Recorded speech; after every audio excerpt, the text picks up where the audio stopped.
या प्रकारचं इथे कुठेही रिलेशनशिप दिसत नाही।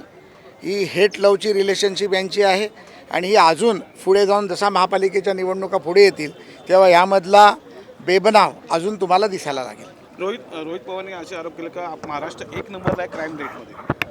नाही, रोहित पवारला मला वाटतं की बिथरलेला रोहित पवार जे विधान परिषदेच्या सभापतींवरती विधान परिषदेच्या सभागृहावरती आरोप टीका होत असताना जे रोहित पवार स्वतः उभे राहतात आणि ज्या पद्धतीमध्ये ते ऐकतात आणि त्याला हास्य देतात, मला वाटतं अशा लोकप्रतिनिधीचा आपण निषेध केला पाहिजे।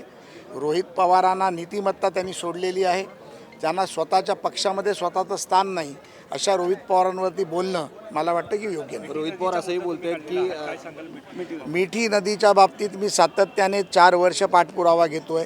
या 4 वर्षाच्या पाठपुराव्यामध्ये मी ईडीला काही कागदपत्र दिले, काही कागदपत्र SITला दिले, ज्यामध्ये जवळजवळ 16 आरोपी पूर्वी पकडले होते। मागच्या 15 दिवसापूर्वी माझी एक स्टेटमेंट झाली, त्याच्यामध्ये मी 303 पानाची स्टेटमेंट मी सबमिट केली।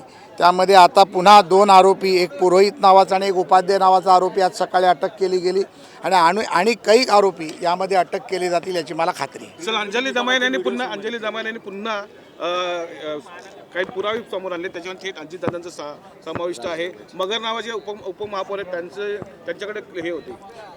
अंजलीताई सातत्याने आरोप करत असतात। अंजलीताईंच्या आरोपांमध्ये ते कागदपत्रही देत असतात। मला वाटतं की न्यायप्रविष्ट प्रकरण आहे, ताई देखील यामध्ये कोर्टामध्ये गेलेल्या आहेत, त्यामुळे या प्रकरणावरती मला जास्त कल्पना नसल्यामुळे मी काही बोलणं योग्य होणार नाही। असं भाऊ कुठेतरी महाविकास आघाडीमध्ये समन्वय दिसत नाही आहे, कारण की विरोधकांचा हक्क आहे अधिवेशनामध्ये आंदोलन करायचं, पण पहिल्या दिवशी कुठेतरी आंदोलन दिसत नाही, दुसऱ्या दिवशी आंदोलन दिसत, आज तिसऱ्या दिवशी देखील कुठेतरी आंदोलन दिसत नाही आहे। कुठेही मी जसं तुम्हाला म्हटलं की सत्तेच्या लालसेपोटी एकत्र आलेले सगळे आहेत। आता सत्ता नाही, आमदार नाही, पद नाही, पक्ष नाही, विरोधी पक्ष नेत्याची एकच खुर्ची त्यांना दिसते, त्या खुर्चीवर सगळ्यांचा डोळा आहे। त्यामुळे सत्तेचे लालची हे आपापसात भांडणारच आहेत। ज्या पद्धतीमध्ये उद्धव ठाकरेंनी सत्तेच्या लालचेपोटी मुख्यमंत्रीपदाची खुर्ची घेतली, देवेंद्रजींच्या पाठीत खंजीर खुपसला, काँग्रेस राष्ट्रवादीबरोबर अनैसर्गिक युती केली, त्या उद्धव ठाकरे आणि काँग्रेसमध्ये कधीही जमणं शक्य नाही आणि युती करण्यासाठी समन्वय लागतो, युती करण्यासाठी विचार लागतात, युती करण्यासाठी भूमिका लागते। या तिन्ही गोष्टी या तिघांकडेही नाही आहेत। मनसे येत असल्यामुळे हे वाद होत आहे कुठेतरी। नाही, ते बघा, कोणी कोणाबरोबर जावं, कोणी कोणाबरोबर यावं हा त्यांचा वैयक्तिक प्रश्न आहे। आम्ही आमच्या पक्षाबद्दल बोलू। महायुतीचा समन्वयक म्हणून आमची युती भक्कम आहे। येणाऱ्या महापालिका निवडणुकीत आम्ही सर्व एकत्र लढणार आहोत, ताकदीने लढणार आहोत आणि यांचा सुपडा साफ केल्याशिवाय आम्ही गप्प बसणार नाही।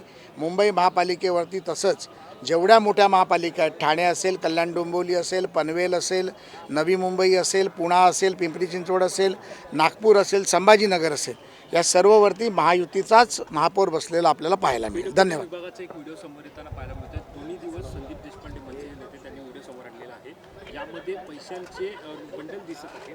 विरोधक म्हणतात की इतके पैशांचे बंडल संदीप देशपांडेंना मला कदाचित विचारावं लागेल की त्यांचे पैशाचे बंडल कुठून येतात, याचे देखील व्हिडिओ आमच्याकडे आहेत, आम्हाला ते कधीतरी पुढे काढावे लागतील।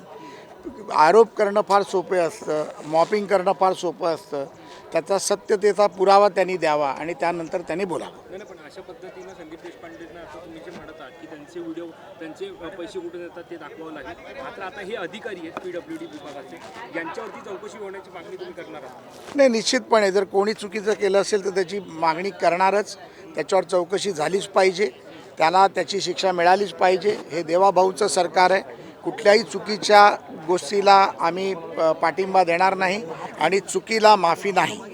सर, त्र्यंबकेश्वर एक शेवटचा प्रश्न, त्र्यंबकेश्वर एक दुर्दैवी घटना घडलेली आहे, आई वडिलांनीच आपल्या मुलांना विकलेल्याची घटना घडली। अतिशय दुर्दैवी गोष्ट आहे। आपल्या माध्यमातून आता मला कळल्यानंतर मला देखील या गोष्टीचं एक सेकंदासाठी वाईट वाटलं।